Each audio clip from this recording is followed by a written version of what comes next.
rumeksa ingsun lakune stangaya wara kelawan mekak hawa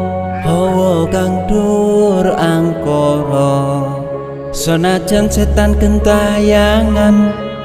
tansah gawe rupeda hingga pupusing jaman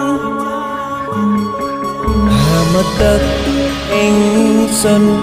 nyirep geni wisamurka